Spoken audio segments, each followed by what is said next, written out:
Hello, my name is Marcus. I'm the compiler of a collection of therapy quotes entitled 1001 Windmills of the Mind, a collection of advanced self-help quotes taken from what's often called the psychodynamic or the psychoanalytic perspective, which long ago, as I understand, is referred to by some, or perhaps many, as philosophical medicine and narrative medicine.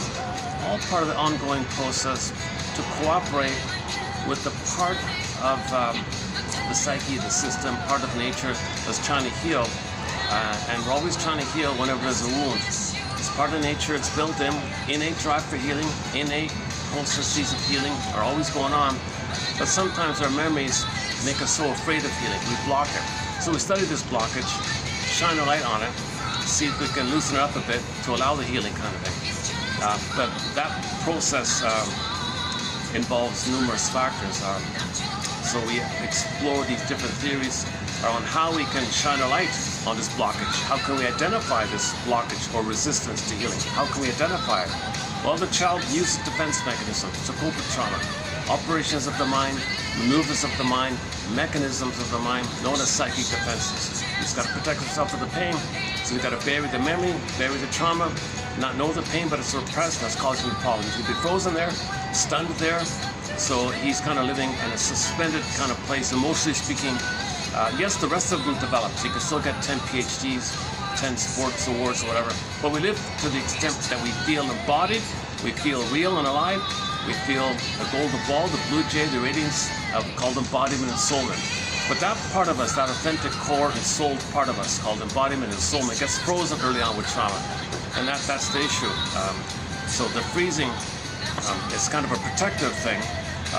So fairy tales are very good for this. They would symbolize the feminine element, this soul, meaning the feminine element, feminine the beingness, the ontological self, the sense of self, the beingness, the body, like the moon, the sweet, inexhaustible fullness of being, and your feeling comes from the being. I feel there for am, so the am is the authentic am is the feeling, that kind of where we live and love kind of place. So all the capacities of the Kodokomo human side of being able to live and love kind of area. Okay, hearts in the body, okay, gratitude, and you feel warm gratitude in life. Pleasure in the present, blue jay, okay, and you know what's unique about you, which you express, called meaning, pleasure, pathos, heart, because everyone's unique, and you want to express what's unique about you. Everybody's got a gift like that, nature's greatest miracle, and so on. So you want to identify what's unique about you, you need that I there. Now with that I, you also have the capacity to more losses, because there are losses in life, so the I is needed to admit a loss. I felt a loss, there's got to be an I there. And the sadness can run the console, express the greed called mourning, and joy can come back. So joy and sadness are kind of primary like that. Because we're learning, nothing's perfect, we make mistakes as we're learning. So you feel badly, you can share and articulate the things you did that you feel badly about. That has a quality of integrity that you feel badly. When you specify and you admit the thing, you did clearly specific, call an apology. To make an apology, you need an I for that.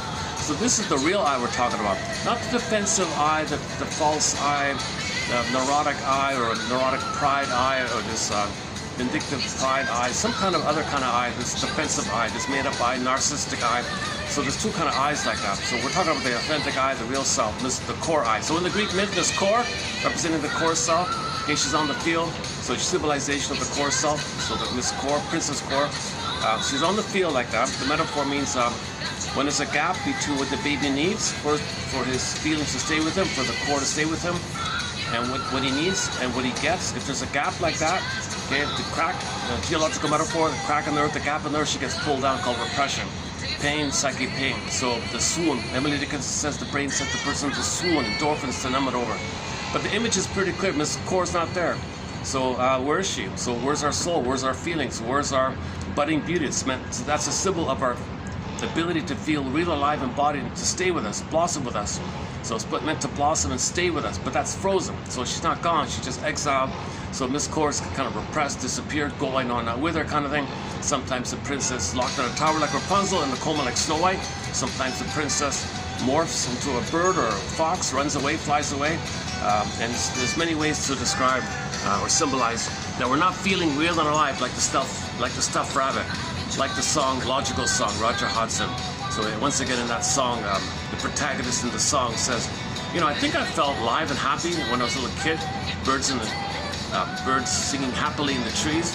I think I had a glimpse of that feeling of warm aliveness. I felt happy kind of thing. Then they took me away to to the school system to teach me how to be a respectable, presentable vegetable. I know it sounds absurd, but could please somebody tell me who I am? So it goes flat. So another way of saying this is the pin goes on the collar, emotional body goes flat. Yeah, that's the issue. The pin's on the collar. Emotional body goes flat. So we're not feeling real alive. We live to the extent that we can feel real alive in body like that. Krista Wilson's like, if you're not in your body, you don't have your sense of self, you're not going to make sense. Woodman's line is, if the wounded is feminine, your masculine is distorted. You're in panic to repeat, search for, communicate. You're scrambling to get a better past. So dysfunctions for a better past like that. So we're not making sense. In a way, we are making sense, but we're not really making sense. You're only making sense if you understand that your dysfunction is a cry for love in the past, love, mother in the past, a better outcome for the past, repetition compulsion, what a better outcome for the past. Oh, today's quote. I want to post another quote from a self-help author on repetition compulsion, a major chapter in our collection. We've got 62 on the go. One of the most popular major ones is repetition compulsion. So we repeat, hoping for a better past. We're living in the past, dwelling on this trauma, we repeat. So, and you're hoping for a better past, because that part of it is no time, you want a better outcome. What outcome? What attachment? Secure attachment so the feeling can stay with the person, the feeling can stay with the person as they develop or grow up physically. They can still feel in correspondence, in alignment with their chronological age, their cognitive age, their physical age, like that. You want that feeling to be with you. So this feeling part, this is the real invisible quality. So that's why that's kind of, we're grasping around trying to describe Rumpelstiltskin. How do we describe? How do we formulate? How do we construct? How do we put it narrativize? How do we verbalize? How do we storyize this issue of feeling numb, like feeling that we're living the unlived life, the provisional life. When this life begins, something missing. And people are not aware of it even, because you can't be aware of it, because the pain's too much, so it's repressed. How do we know? How do we know there's a trauma? How do we know there's such a thing as relational trauma, interpersonal trauma, developmental trauma, strain trauma, ambient trauma? You know, how do we know there's attachment trauma? How do we know there's some kind of trauma in the relationship with the mother? How do we know it's traumatic? So she's misattuned, doesn't see her needs again and again and again. You signal, she doesn't understand. You signal, and it goes on like that. So is that traumatic? Well, sure it is. Sure it is. He has the belief that he can't have his feelings. He can't have his needs. So needs and feelings, rejected, can't be with them, tormented souls in Dante. So in the myth, you got the tormented souls. In the underworld, underworld means shame. So shame's the burning, biting feeling when your needs not met. And that part of you, that experience at that time of you, where mother didn't meet your needs, it got repressed, and your feelings got repressed. That's a soul in your unconscious tormented souls. That's one way of thinking about how myths and fairy tales over 10,000 years have been trying to communicate our trauma. Now, this trauma often blends in with any kind of shock traumas that can take place, and it fuses and intermingles with the shock traumas with the relational trauma. You've got two kinds of trauma. The typical shock one we know with PTSD versus the developmental stuff, which has a delayed onset.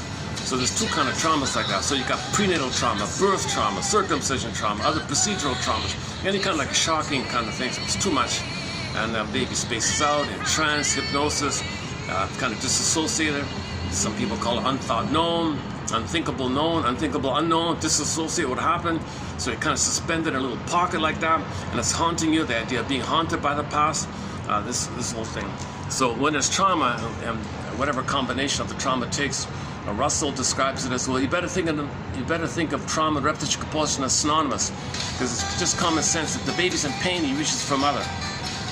All life force, all drive for the babies to reach for mother, but he's in pain. Whatever he needs, or he's in pain, he's reaching for mother. He's in pain, reach for mother, but mother hurt him. Pain, reach, pain, reach, pain, reach. It's not working.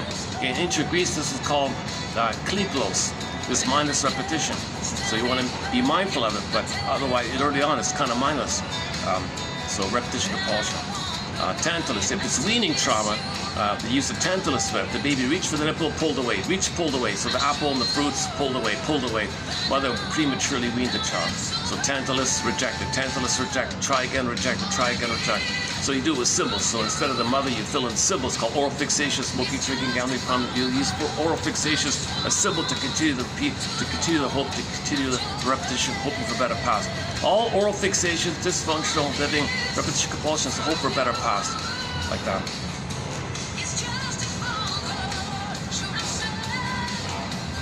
I had a real rough start. this morning getting this video going. My goodness. My goodness. I'm still kind of a little reeling from it, tell you the truth. Man, oh man. Not from locals. Whenever I have like something like coming on me or something like that, some rude thing, it's never with the locals are peaceful. People are very peaceful here. Maybe they grew up in the sun all their lives like that, and it's kind of like a family kind of focused atmosphere like that. But it's usually with some kind of a, I don't know, the tourists or expats or visitors or long-term residents here. There's some retirees. There's some kind of, there's a real ethos with, there's a kind of a, I don't know, they're these Peter Pans, and they don't want to face it, so they get things, it leaks out in their behavior kind of thing. So I felt a little bit of that today. My goodness. Okay, sorry about the side tangent. I still gotta have empathy, you know. I gotta think about myself, you know. So I gotta just focus on myself like that. So luckily the lady let me use this place for 1 hour. I've got this place for an hour and a bit. She said 90 minutes. Place is booked, so I gotta go down again and take a chance. Okay, sorry about the tangent here. Let's get back on track here. So repetition compulsion, yeah, so Polybros says we repeat offering better past. So in the repetition compulsion, we can repeat benignly where we play ourselves and expect, coax others to reject us the way it happened. Or if it's more disturbed, we identify with the aggressor, find others to play us, we reject them the way we reject them, but we become the rejected because we make the Faustian deal. So we shame others, and we don't want to see in others what we had once. And the deal is, if mother rejected it, you become her, you reject it. So if you see it rejects, you got to see it, so reject. So you look for a vulnerability to reject it. See, mother, I'm just like you.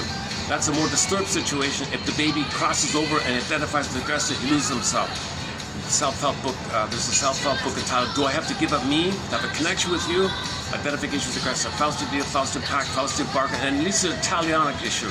This Talionic impulse is that you're doing to others what your mother did to you because you are her, and you got to repeat. Others cry for love on your behalf. As a proxy of you, they cry for love to fulfill the mandate of crying for love, but you can't do it. Someone else does it, you reject it. It's not going to work. If someone is you in your fantasy, and they're crying for love on your behalf, hoping that you'll get a better pass in the nursery, but you're the mother who then rejects it, what a double mess. So you're really stuck in this dilemma, this double bind. You gotta reach, or you're gonna repeat the pain. Gotta reach, repeat the pain. Tantalus, Sisyphus, hamster wheel, whatever you wanna call it. The famous Santayana quote. Insanity is doing the same thing again and again, hoping for a better outcome, better result. So this topic's been around for a long, long time. Yeah. So the earliest known reference that I'm aware of is the Krigolos from ancient Greece, like that.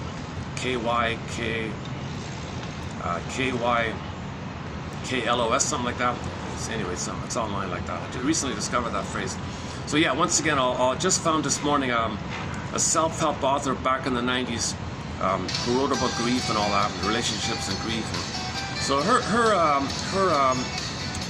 kind of self-help to the public explanation or repetition compulsion is not bad, so I'll include it here. So stay tuned. I'll be doing a preview of 3210.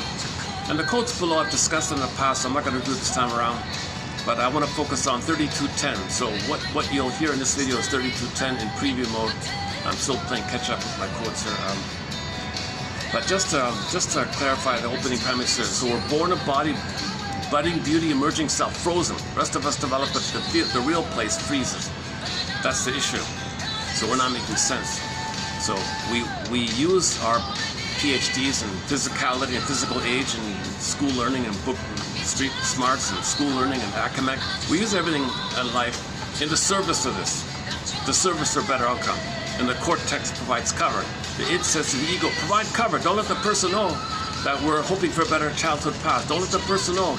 So when we reach for a cookie, we're not physically hungry, but we're triggered that we didn't get mother's sweetness and love and soothing. Reach for a cookie. Unconscious thinks that's mother, but the cortex never lets us think in such a way.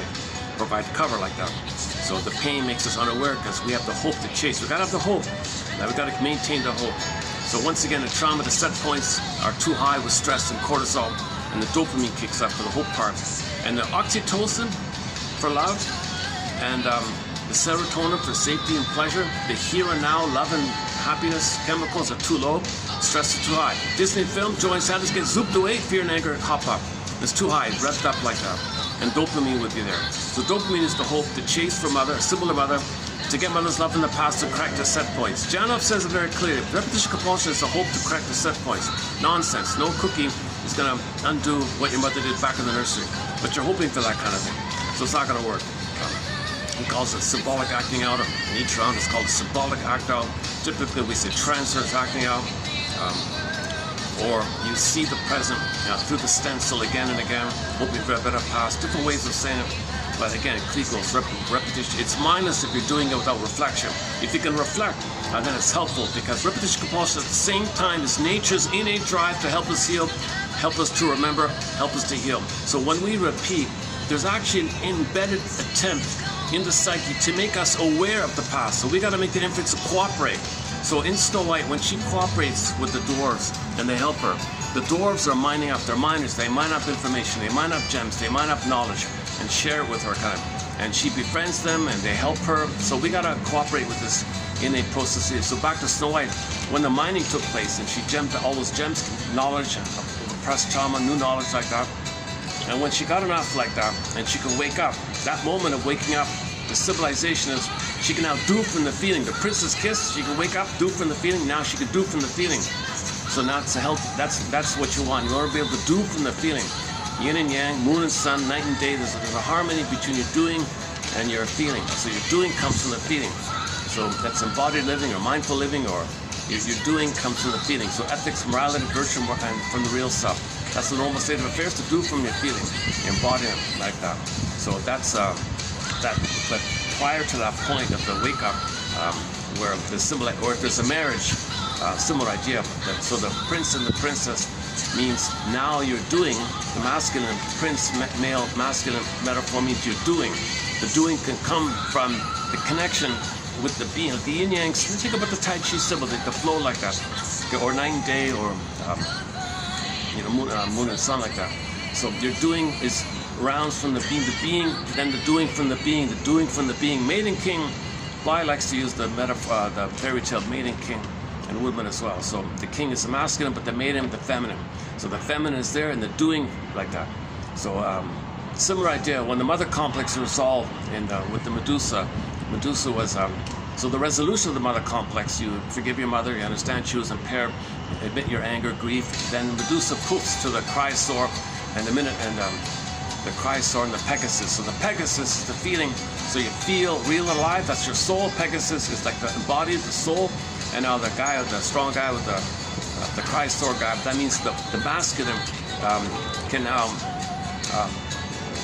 is there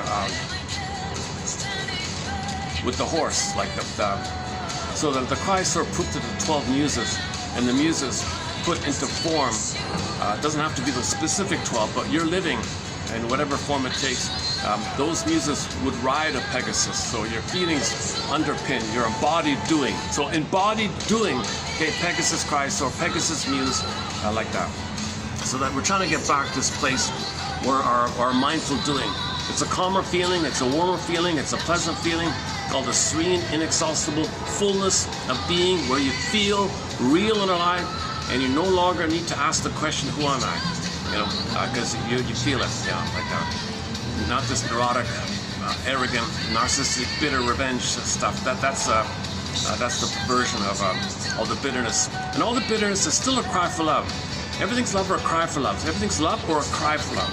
So even the bitterness and sarcasm and negative personality, narcissism, bullyism, egoism, all the different types of narcissistic types, all these different types, it's basically still a cry for love. It's just very coded, it's just very encrypted, it's just very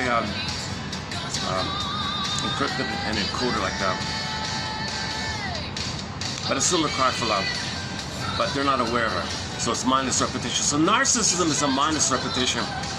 So that's they're not aware of it. But it's still a cry for love. Okay, let's hold a second.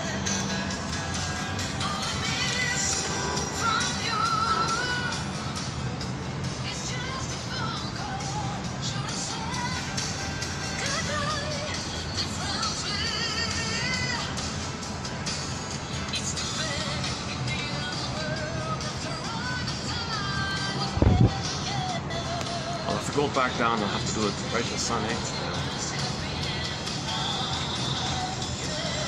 That's funny. I'll sit in an open spot, and within 5 minutes, I got people around here coming. A lot of it's just curiosity, but some people are.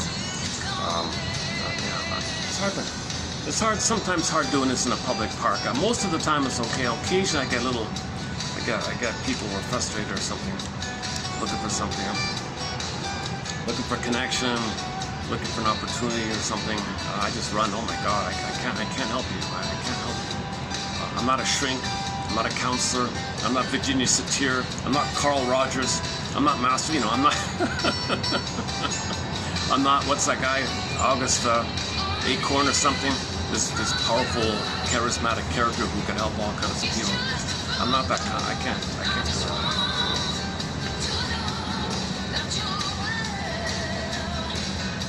What's that?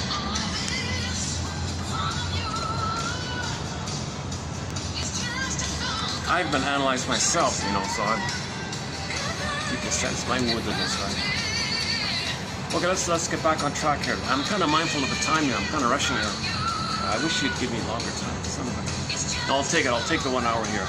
Just give me a break from those characters down there. My goodness. All right. I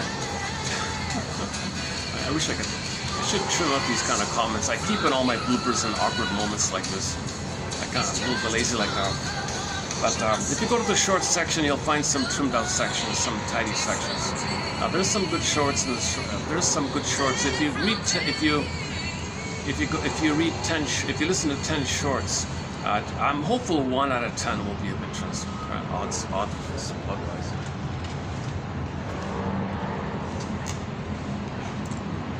Yeah, let's just do a quick 1 minute summary here. So, we're born a body, the baby cries for love. Signal, expects mother's response, expects mother's attunement, entrainment, reverie, consideration, her presence, sweetness, tenderness, expects the mother would soothe him, see him, meet the baby scene, expects this reverie, this continuation, this flow, expects that mother, I have an innate expectation, I have an inborn, innate expectation that you'll connect with me and you'll meet my needs for safety and growth so I can be myself. But if that's failed, if she's misattuned, malattuned because she's too busy living in her past, emotionally speaking, where she's hoping for a better past on her end.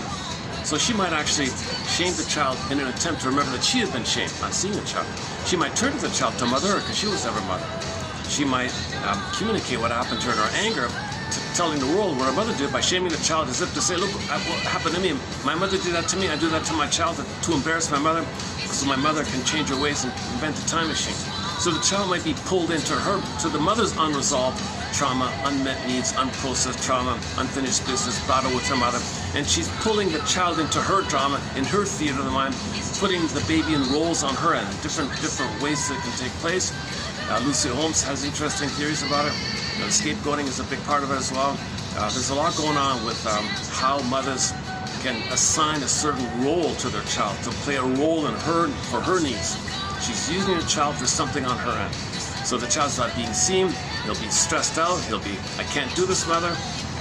He'll feel badly because his needs are not being met, so he feels guilt and debt, he feels in pain, he blames himself, must see the mother's good, but he feels guilty now. And his anger, his expectation turned to stress, fear, shame, build up, final pathway anger. Mother rejects the anger, doesn't see it, anger turns in.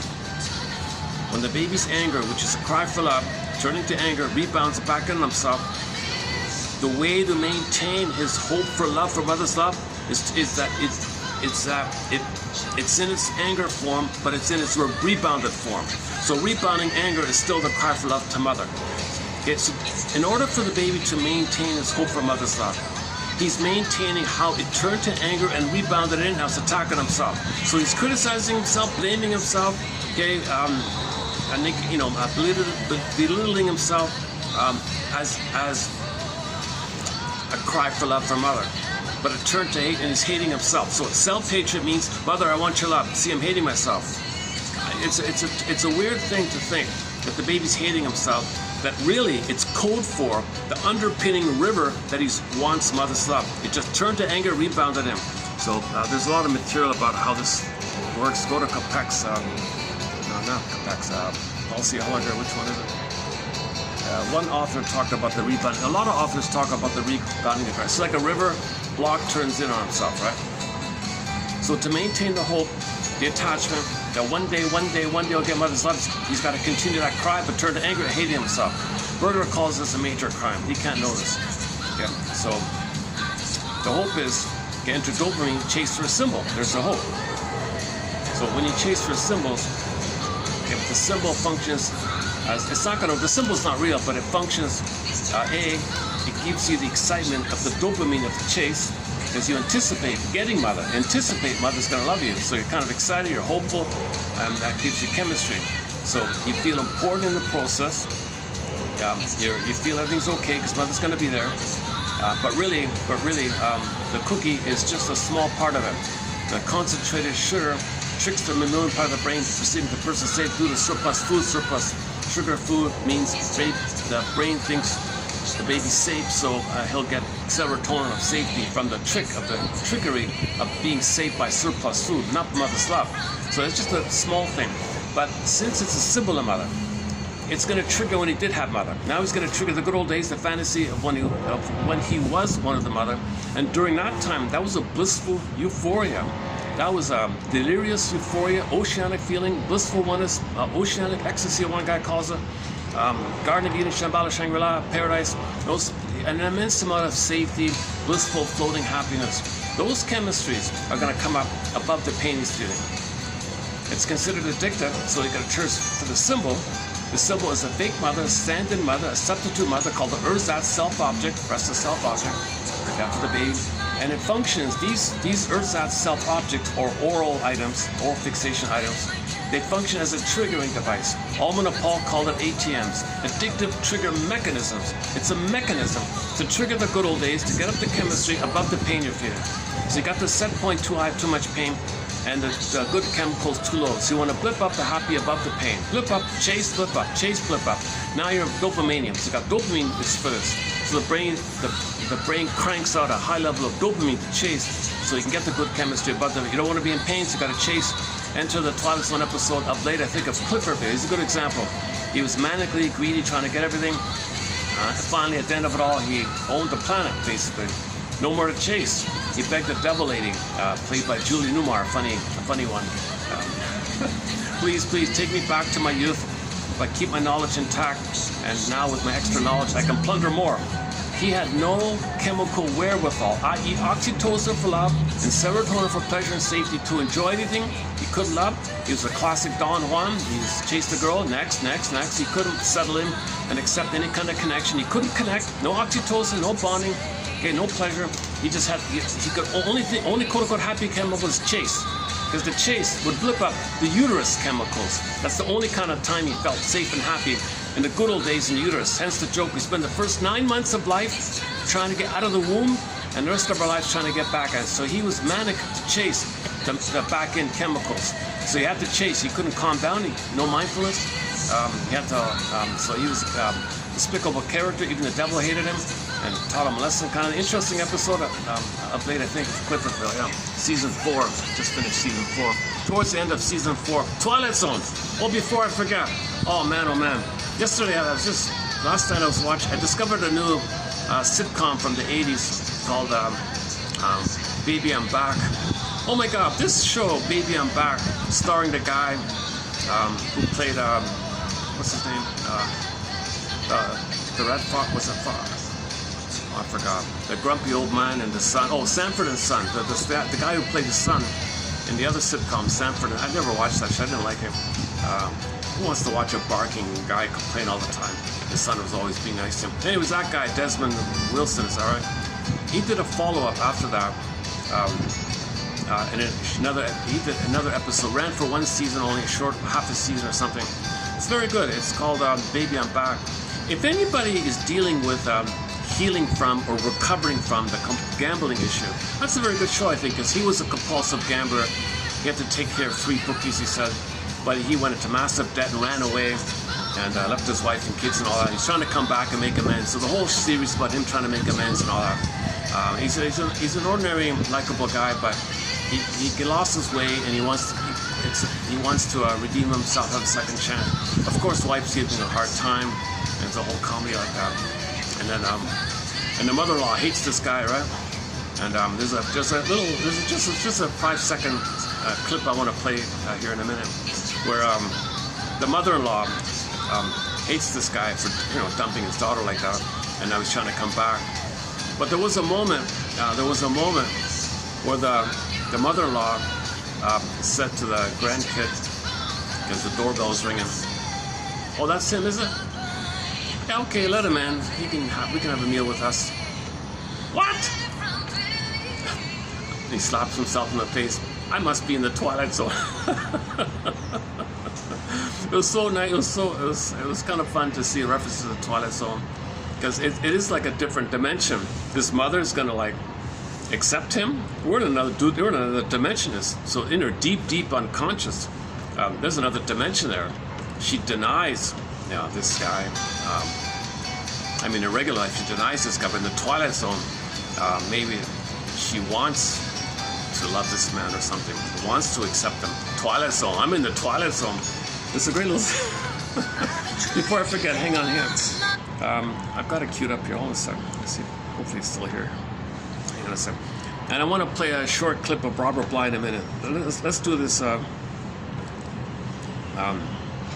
Okay, Baby, I'm Back, episode. So the two kids.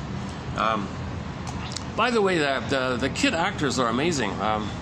The little girl, my goodness, she's brilliant. My goodness, Kim Fields, hilarious. This young lady, she's only 6 or something. Man, oh man, she's brilliant. Still around in her 90s. Very skillful. But it is about the boy, the son. So let's hopefully you'll hear. The scene is the grandmother's going to say, okay, let's invite him in and be nice to him or something for a minute. And the son is so surprised at this. So we must be in the Twilight Zone, because all throughout she's hating him and they're always fighting. Typical mother-in-law jokes, endless non-stop mother-in-law jokes and banter back and forth. The son-in-law, mother-in-law, son-in-law, this constant bitter banter like that. Sometimes it's a little too much, but so that there's the one moment everybody's surprised. Okay, well, I guess let's be nice to him for a minute. Okay, let's see, is it going to show up here? How is the lighting here? Can we get it in? Oh boy, where can I get the lighting? Is that going to work? Okay, maybe I'll try it at different angles. Okay, let's see, 2111, all right. Good, because I'll finish your eggs. I'll get it, Grandma. It's Daddy. He's going to take us to school this morning. Good. Invite him in for breakfast. You want to invite Ray Ellis in for breakfast? I was here in the Twilight Zone.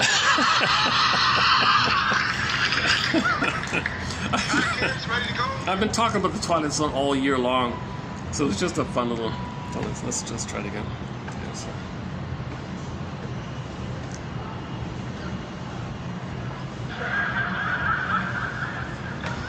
Angie, you haven't touched your breakfast. I can't. Every time I think of Mom in Death Valley, I'm losing appetite. Oh. Well, I bet she's not losing her appetite. She's probably having a real Death Valley feast. Fried lizards, boiled spider, toasted snake. Never gonna eat again. Good, because I'll finish your eggs. I'll get it, Grandma. It's Daddy. He's gonna take us to school this morning. Good. Invite him in for breakfast. You want to invite Ray Ellis in for breakfast? I was here in the Twilight Zone. Hi, kids. Ready to go? Oh, there's the guy, the hero, the guy there. That's the funniest moment in the show for me so far. I'm only halfway through, but actually the quote we're going to read today a little bit related, because he must have had as a child, he must have had a difficult to please mother, and it's very hard to win his wife's trust again. So it's like almost impossible, but he's trying and trying. So it might be like a continuation of a scenario where when he was a child he had a difficult mother to please, and here he is trying to please his wife. Maybe he created it. Maybe he was gambling, right? So he wasn't happy, so he was looking for money. It didn't work. He couldn't save the wife mother, turned to money, gambling. It didn't work, so he escaped, came back to face the issue. So now he's gonna stick with the original issue. I gotta save mother. So maybe it's a little bit like that. Let's try one more time here. Hold on a second. I get it back here. There's no easy rewind here. What's the rush, sugar lips? Sit down, have a cup of coffee. No thank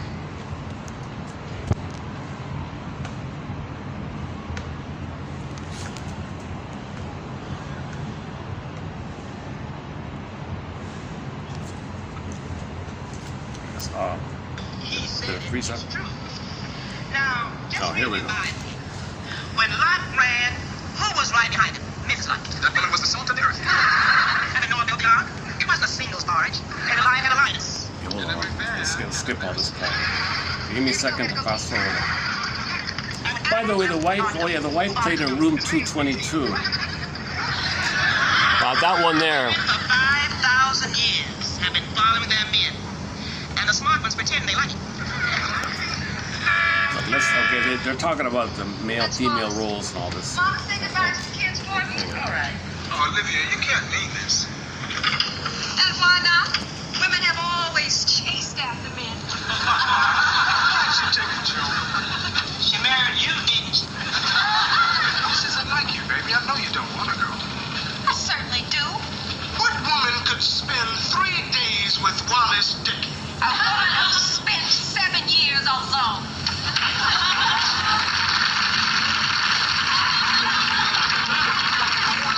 Great dialogue, very good dialogue.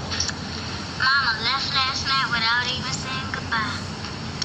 She must be real mad at us. Not us. You.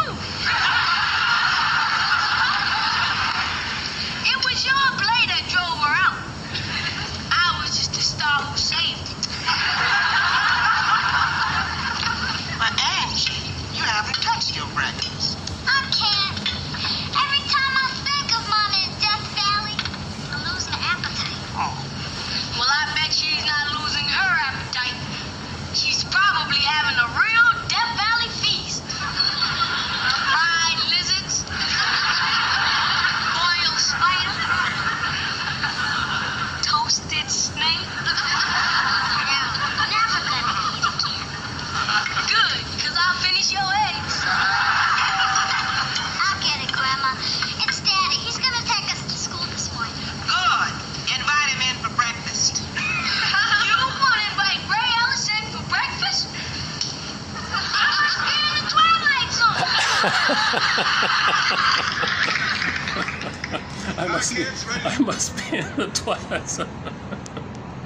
I must be. It is a complete unconscious alternative for her to be fond of him, where all the time she hated him. It was a Twilight Zone kind of scene like that. Okay. Okay, that's. Uh-oh. Hang on a second. My thing froze up on me. Hold on a second.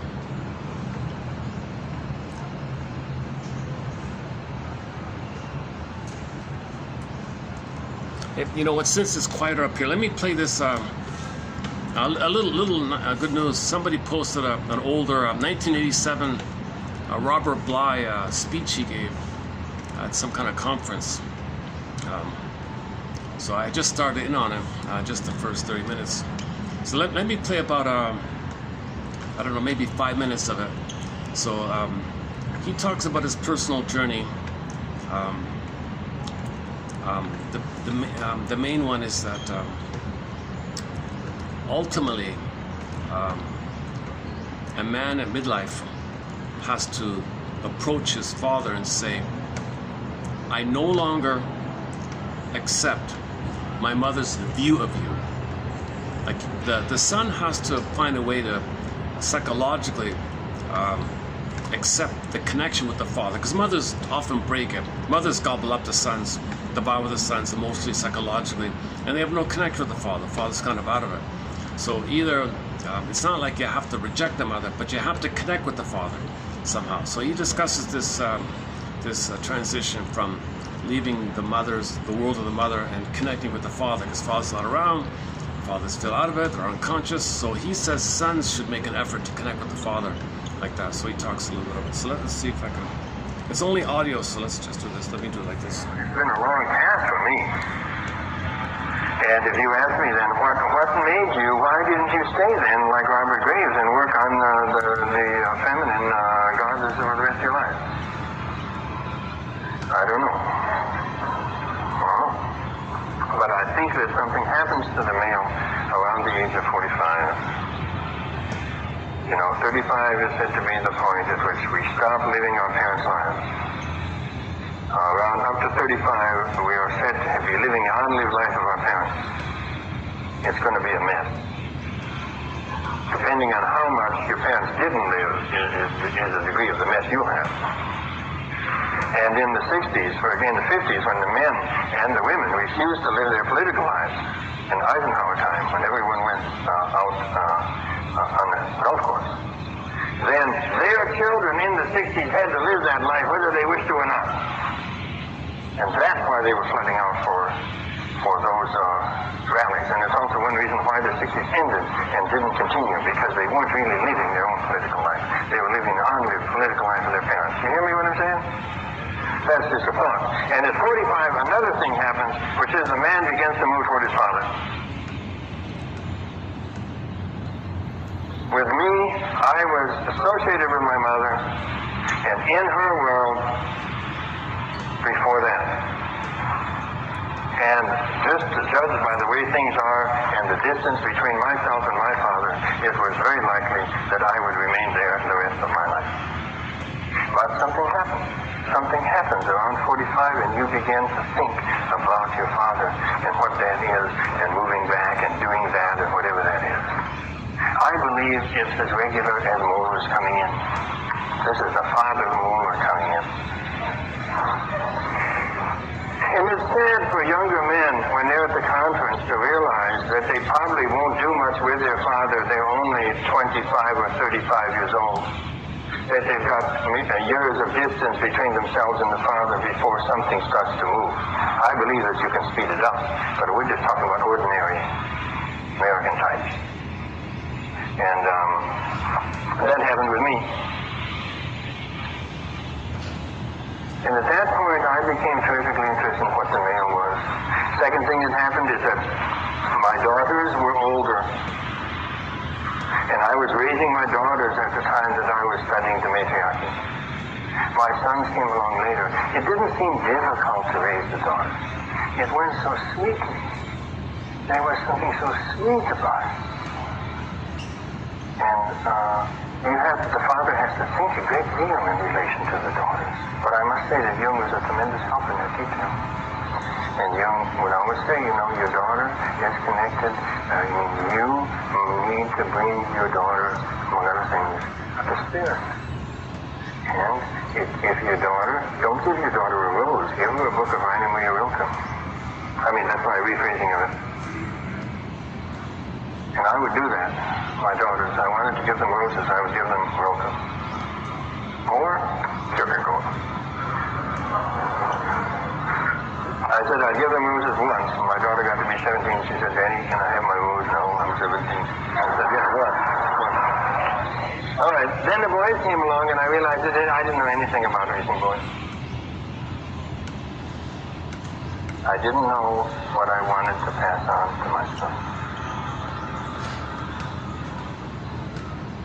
Am I going to pass on what I got from my father?